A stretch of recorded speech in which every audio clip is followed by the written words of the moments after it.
पहले शुरुआत मिथुन अहिरवार जी आप ही के साथ करते हुए। देखिए, दिक्कत इसलिए कि मध्य प्रदेश से, जैसा कि आपने बताया, करीब 42 लाख नाम कट गए हैं। और मध्य प्रदेश में 2023 में जो चुनाव हुए थे उसमें कांग्रेस और बीजेपी के बीच में कुछ 35 लाख वोटों का ही फर्क था।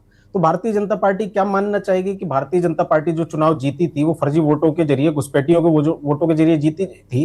इस बात का जवाब भारतीय जनता पार्टी को देना चाहिए। साथ ही साथ ये बताना चाहिए कि इलेक्शन कमीशन जो कि एसआईआर करा रही है, उसको नागरिकता मांगने का, वेरीफाई करने का यदि अधिकार नहीं है, तो इलेक्शन कमीशन अपनी लिमिट से आगे बढ़कर के लोगों को यदि परेशान कर रही है, न केवल लोगों को, 20 से ज्यादा बीएलओ की मौत हो चुकी है। और एक बीएलओ तो आत्महत्या करते हुए ये भी कहा कि कमजोर समाज के लोगों का नाम काटने का उस पर दबाव था।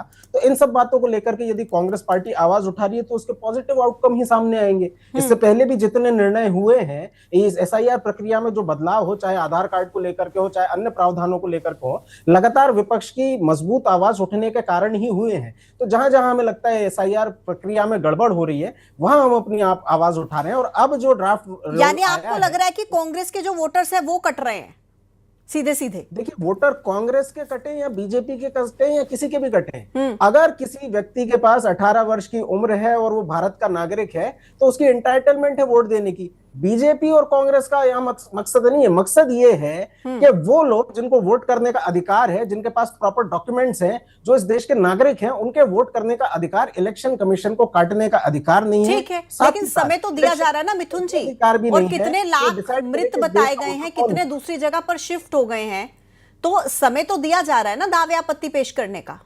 बिल्कुल समय दिया जा रहा है और उस समय में हम अपनी दावे आपत्तियां अपने बीएलए के माध्यम से पेश भी करेंगे। लेकिन क्योंकि इलेक्शन प्रक्रिया, ये जो प्रक्रिया इतनी जटिल कर दी है कि ऐसे ऐसे डॉक्यूमेंट्स मांगे जा रहे हैं, आधार कार्ड को आप मान्य नहीं कर रहे हैं। कोई एक बूथ से दूसरे बूथ पर गया, उसकी प्रॉपर मैपिंग होने के बाद भी अगर आप 34-35 लाख नाम काट देते हैं, 42 लाख नाम काट देते हैं, तो ये बताता है कि आपकी मंशा नाम जोड़ने की नहीं, आपकी मंशा नाम काटने की है। और हम इसी का विरोध कर रहे हैं कि जहां मध्य प्रदेश में वोटर बढ़ने चाहिए वहां यदि घट रहे हैं तो लगातार इस व्यवस्था का हम विरोध करेंगे। वंदना जी जवाब दीजिए, कांग्रेस के प्रवक्ता ये कह रहे हैं